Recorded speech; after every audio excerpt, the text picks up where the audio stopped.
Hello class 12th के बच्चों, हम आपको इंग्लिश प्रोज के पहले लेसन द लास्ट लेसन के शॉर्ट आंसर करवाने जा रहे हैं।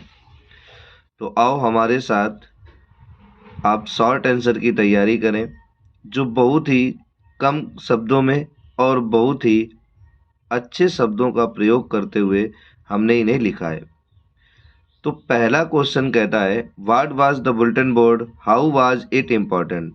कि बुलेटिन बोर्ड यानी सूचना पट क्या था, हाउ वाज इट इम्पोर्टेंट और ये कैसे महत्वपूर्ण था। तो बच्चों अब आंसर में चलते हैं और आंसर हमारा क्या कहता है, the bulletin board was the centre of information. जो बुलेटिन बोर्ड था वो सेंटर ऑफ इंफॉर्मेशन यानी सूचनाओं का केंद्र था। इट वाज इम्पॉर्टेंट, ये महत्वपूर्ण था, बिकॉज क्योंकि it was the only mode of communication, ये एकमात्र मोड था ऑफ कम्युनिकेशन यानी कि वार्तालाप का, बातचीत का, between the officials and the public, यानी अधिकारियों और लोगों के बीच वार्तालाप का, सूचनाएं आदान प्रदान करने का एकमात्र मोड था, एकमात्र साधन था। तो the bulletin board was the centre of information. It was important because it was the only mode of communication between the officials and public। तो ये आपके पहले क्वेश्चन का आंसर हुआ, जो बहुत ही अच्छी तरीके से हमने लिखा है और कम से कम शब्दों में है, आपको याद करने में भी आसानी होगी। चलिए अगले क्वेश्चन में चलते हैं और अगला क्वेश्चन क्या कहता है, What did M. Hamel say when Franz reached to the school। जब M. Hamel What did M. Hamel say? M. Hamel ने क्या कहा when जब Franz reach to the school, Franz school पहुंचा। तो बच्चों उसे जब उसने देखा था तो क्या कहा था, बड़े दयालुता के साथ कहा था कि अपने स्थान में बैठ जाओ और हम तुम्हारे बिना ही पढ़ाना शुरू करने वाले थे। तो कहता है when Franz reach to the school, जब फ्रांज स्कूल पहुंचा, एम हेमल saw him, तो एम हेमल ने उसे देखा, एंड सेड वेरी काइंडली, और बड़ी दयालुता के साथ कहा, to go to his place, कि वह अपने स्थान पर जाए, क्विकली यानी जल्दी, and they had been beginning without him, और वे उसके बिना ही शुरू करने वाले थे।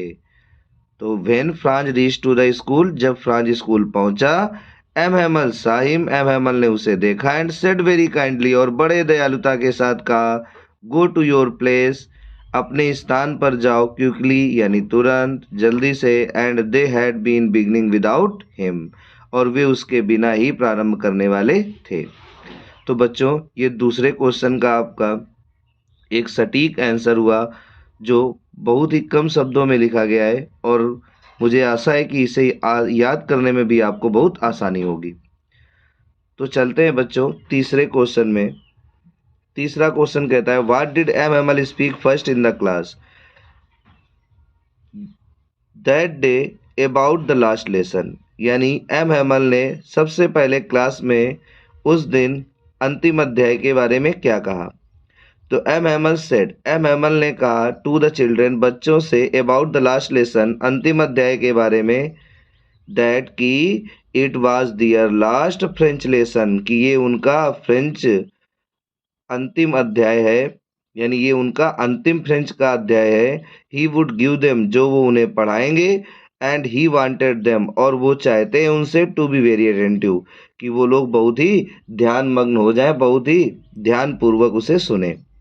तो M Hamel said to the children, M Hamel ने बच्चों से कहा, अबाउट द लास्ट लेसन, अंतिम अध्याय के बारे में, दैट की it was their last French lesson, कि ये उनका अंतिम फ्रेंच अध्याय है। ही वुड गिव देम, जो वो उन्हें पढ़ाएंगे, and he wanted them to be very attentive, और वो चाहते हैं कि वो इसे बहुत ही ध्यानपूर्वक सुने, यानी अटेंटिव हो जाए, यानी ध्यान मग्न हो जाए। तो चलो बच्चों ये तीसरे क्वेश्चन का आंसर रहा। अब चलते हैं बच्चों चौथे आंसर। तो चौथा क्वेश्चन आपका कहता है, what did Franz think after hearing about the last lesson. अंतिम अध्याय को सुनने के बाद फ्रांज ने क्या सोचा।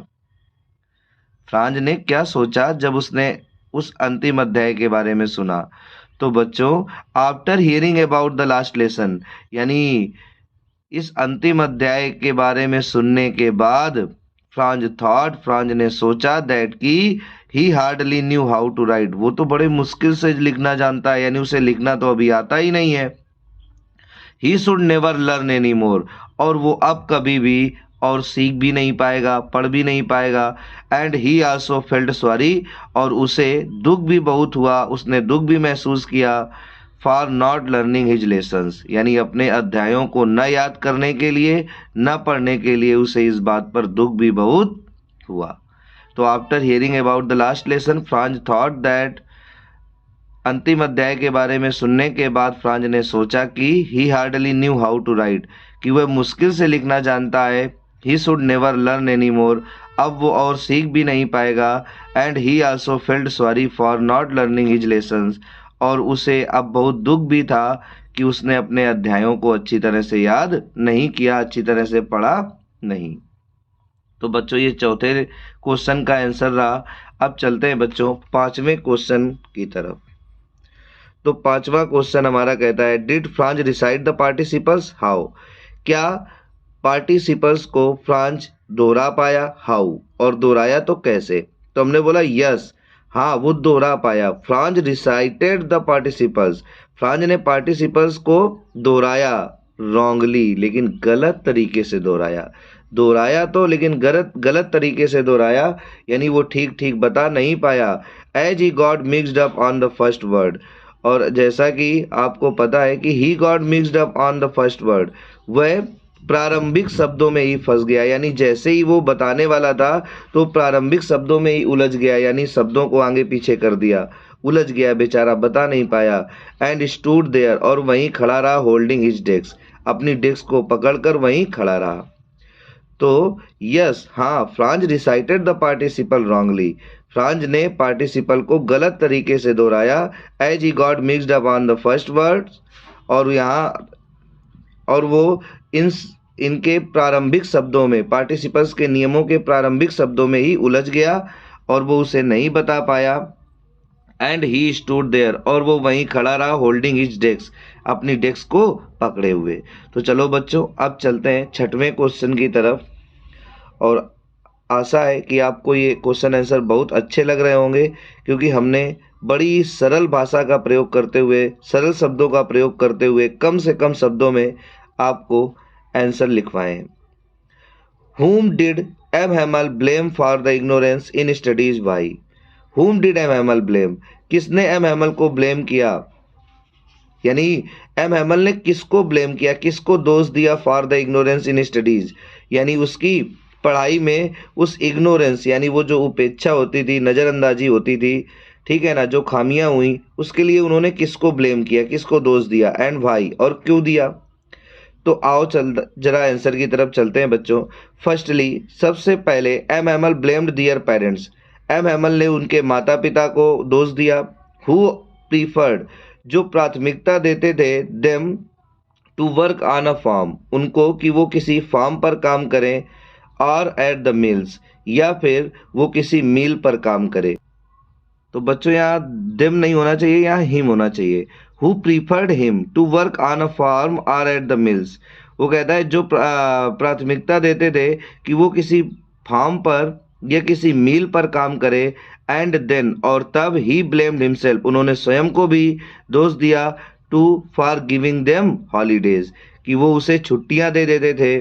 जैसा कि उन्होंने बताया था कि जब वो फिशिंग के लिए जाना चाहते थे तो वो उसे छुट्टियां दे देते थे या काम बता देते थे।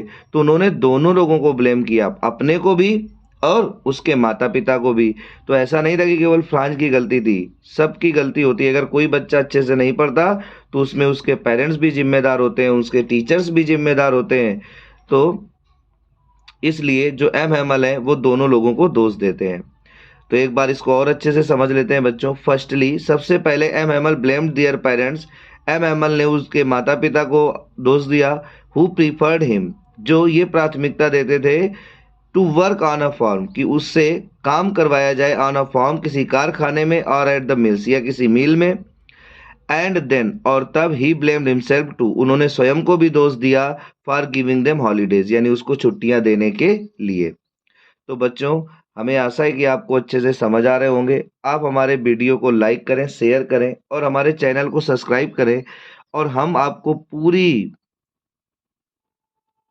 हाई स्कूल और इंटर दोनों का पूरा कोर्स करवाएंगे, ग्रामर और रीडर दोनों का, question answer, language study, explanation, reader में हम सब करवाने वाले हैं।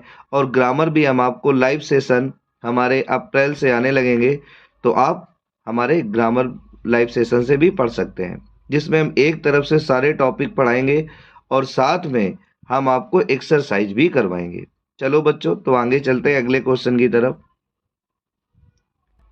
चलो तो बच्चों 7वें क्वेश्चन को देखते हैं। What did MML say about the language and its importance? What did MML say? MML ने क्या कहा about the language, भाषा के बारे में, and its important, और इसके importance के बारे में। तो बच्चों यहाँ पे importance है, नाउन फॉर्म होना चाहिए। तो कहता है कि MML ने भाषा के बारे में और इसके महत्व के बारे में क्या बताया, क्या कहा। तो हम चलो आंसर में चलते हैं। एम एम एल ने कहा दैट कि the French language was the most beautiful, the clearest and the most logical language in the world.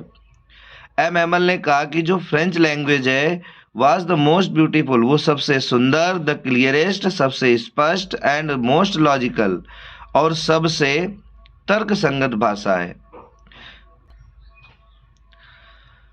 Logical language in the world, यानी ये संसार की सबसे तर्क संगत भाषा है। ही सेड, और उन्होंने कहा अबाउट इट्स इंपॉर्टेंस, इसके महत्व के बारे में, दैट की when a people are enslaved, कि जब लोग गुलाम हो जाते हैं, एज लॉन्ग एज, तो जब तक they hold fast to their language, वो अपनी भाषा को कसकर पकड़े रहते हैं, उससे जुड़े रहते हैं। इट इज, तो यह होता है एज इफ, मानो कि they had the key to their prison, कि उनके पास उनकी जेल की चाबी हो। तो एम एम एल ने कहा कि the French language was the most beautiful, the clearest and the most logical language in the world. M M L ने कहा कि जो फ्रेंच लैंग्वेज है वो संसार की सबसे सुंदर, सबसे स्पष्ट और सबसे तर्क संगत भाषा है। ही सेड, और फिर उन्होंने कहा अबाउट इट्स इम्पोर्टेंस, इसके महत्व के बारे में, दैट की when a people are enslaved, कि जब लोग गुलाम हो जाते हैं, एज लॉन्ग एज, तो जब तक they hold fast to their language, वे अपनी भाषा को कसकर पकड़े रहते हैं। इट इज, तो यह होता है एज इफ, मानो कि they had the key to their prison, कि उनके पास उनके जेल की चाबी हो। और जब किसी के पास जेल की चाबी होगी तो बच्चों फिर वो जेल नहीं रहती। तो इस तरह से कुछ इस क्वेश्चन का आंसर रहा। चलो अब जरा चलते हैं अगले क्वेश्चन की तरफ, और हमारा 8वां क्वेश्चन कहता है what did Franz think about the pigeons, कि फ्रांज ने उन कबूतरों के बारे में क्या सोचा और वाई, क्यों सोचा। तो Franz thought about the pigeons, Franz ने कबूतरों के बारे में सोचा, दैट की if they would make them sing in German, कि क्या वे उनसे भी जर्मन बुलवा सकते हैं। ही थॉट, उसने सोचा, सो ऐसा, उसने ऐसा सोचा, व्हेन, जब, he hear the pigeons could very low, जब उसने कबूतरों को बड़ी धीमे से गुटरगू करते हुए सुना, ऑन द रूफ, यानी छत पर। तो जब छत पर उसने कबूतरों को धीरे धीरे से गुटरगू करते हुए सुना, तो उसने कहा कि क्या वे उनसे भी जर्मन बुलवा सकते हैं। तो Franz thought about the pigeons that if they would make them sing in German, Franz ने सोचा पिजन्स यानी कबूतरों के बारे में, दैट की if they would make them sing in German, कि क्या वे उससे जर्मन बुलवा सकते हैं। ही थॉट सो, उसने ऐसा सोचा इसलिए, when he heard the pigeons could very low on the roof, जब उसने ये सुना कि जो कबूतर हैं वो छत पर धीरे धीरे गुटरगू कर रहे थे। तो जब उनको गुटरगू करते हुए सुना तब उसने ऐसा सोचा। तो चलो बच्चों अगले क्वेश्चन की तरफ चलते हैं। 9वां क्वेश्चन क्या कहता है, what did M Hamel observe there at last, अंत में एम एमल ने वहां क्या ऑब्जर्व किया। तो अंत में एम एमल ने वहां पर क्या ऑब्जर्व किया, यानी क्या गौर किया, किस चीज पर ध्यान दिया। तो एट लास्ट, अंत में, M Hamel observe everything, M Hamel ने सब कुछ ऑब्जर्व किया, देयर यानी वहां, फर्स्ट एट वन थिंग, पहले वो एक चीज देखते थे, देन एट अनदर, और उसके बाद वो दूसरी चीज पर ध्यान देते थे, एज इफ मानो कि he wanted to fix in his mind, कि वो चाहते थे उन सब चीज़ों को अपने मस्तिष्क में बसा लेना। Just how everything looked in that little school room, यानी जिस तरह से उस छोटे से कमरे में, उस स्कूल के छोटे से कमरे में सब चीज़ें दिखाई दे रही थी, वो उसे अपने मस्तिष्क में बसा लेना चाहते थे। तो बच्चों, at last M Hamel observe there, अंत में एम हेमल ने ऑब्जर्व किया यानी गौर किया, एवरीथिंग प्रत्येक चीज को, देयर यानी वहाँ। फर्स्ट एट वन थिंग, पहले वो एक चीज को देखते थे, देन एट अनदर थिंग, और उसके बाद वो दूसरी चीज को देखते थे। एज इफ मानो कि he wanted to fix in his mind, वो अपने मस्तिष्क में सब कुछ बसा लेना चाहते थे। Just how everything looked in that little school room, जिस तरह से उस स्कूल में सब चीजें दिख रही थी, वो उस सब चीज़ों को अपने मस्तिष्क में बसा लेना चाहते थे। तो बच्चों, वीडियो को शेयर जरूर करें। और अब चलते हैं हम लोग अगले और अंतिम क्वेश्चन की तरफ। चलो बच्चों, तो अंतिम हमारा क्वेश्चन कहता है, what happened when church clock struck 12, जब चर्च की घड़ी ने 12 बजाए तो क्या हुआ। तो व्हेन चर्च क्लॉक स्ट्रक 12, जब चर्च की घड़ी ने 12 बजाए, देन देयर वाज एंगुलस, तो वहां पर एंगुलस नाम की प्रार्थना हुई। एंड और द ट्रम्पेट्स ऑफ द पर्सियंस, और पर्सियन के जो तुरैया थी वो बजी, साउंडेड अंडर द विंडो, जिसकी आवाज खिड़की से होकर अंदर आई। एम हेमल स्टूड अप, और एम हेमल खड़े हो गए। And taking a piece of chalk, और एक चाक का टुकड़ा उठाते हुए रोट, उन्होंने लिखा। और क्या लिखा बच्चों, व्यू ला फ्रांस, यानी फ्रांस जिंदाबाद। तो जो ये व्यू ला फ्रांस है, फ्रांस जिंदाबाद, इसे जब आप आंसर में लिखें तो थोड़ा अलग से ब्लैक पेन से लिखें ताकि ये थोड़ा खूबसूरत लगे। तो व्हेन चर्च क्लॉक स्ट्रक 12, जब चर्च की घड़ी ने 12 बजाए, देन देयर वाज एंगुलस, तो एंगुलस नाम की प्रार्थना हुई। And the trumpets of the पर्सियंस, और जब पर्सियन लोगों सोल्जर्स ने अपनी तुरैया बजाई, जो वापस आ रहे थे ड्रिल से, युद्ध अभ्यास से, तो उसकी जो आवाज थी, साउंडेड अंडर द विंडो, वो खिड़की से होकर उसकी आवाज आई। एम एमल स्टूड अप, एम एमल खड़े हो गए। And taking a piece of chalk, और एक चाक का टुकड़ा उठाते हुए रोट, उन्होंने लिखा व्यू ला फ्रांस, यानी फ्रांस जिंदाबाद। तो ये बच्चों आपके प्रोज के first lesson, the last lesson के शॉर्ट आंसर हुए। अब बच्चों, अगले वीडियो में हम आपको इसके लॉन्ग आंसर लिखवाएंगे और उनको भी अच्छी तरह से आपको समझाएंगे। तो आप हमारे चैनल के साथ जुड़े रहें, और अच्छे से तैयारी करने के लिए आप हमारे चैनल को सब्सक्राइब कर लें, ताकि जो भी वीडियो हम 10th 12th 11th 9th से जुड़ी हुई आपको चैनल पर हम डालते हैं तो आप तक वो सबसे पहले पहुंच जाए। तो चलो बच्चों, धन्यवाद। और अगर ये सेशन पसंद आया हो तो कमेंट बॉक्स में ज़रूर कमेंट करके बताएं। और अगर आपको कोई भी क्वेश्चन पूछना है तो आप कमेंट में हमसे पूछ सकते हैं, हम आपकी कमेंट खुद पढ़ते हैं। और किसी भी टॉपिक पर अगर आप वीडियो चाहते हैं, किसी भी टॉपिक पर आपको कोई परेशानी हो रही है, तो आप हमें भेजें। हमारे इंस्टाग्राम को भी फॉलो कर सकते हैं, अंकुश SR को, और उसमें आप हमें कमेंट में भेज सकते हैं जो भी आपकी समस्या है, और हम उसके बारे में आपको वीडियो बनाकर ज़रूर भेजेंगे।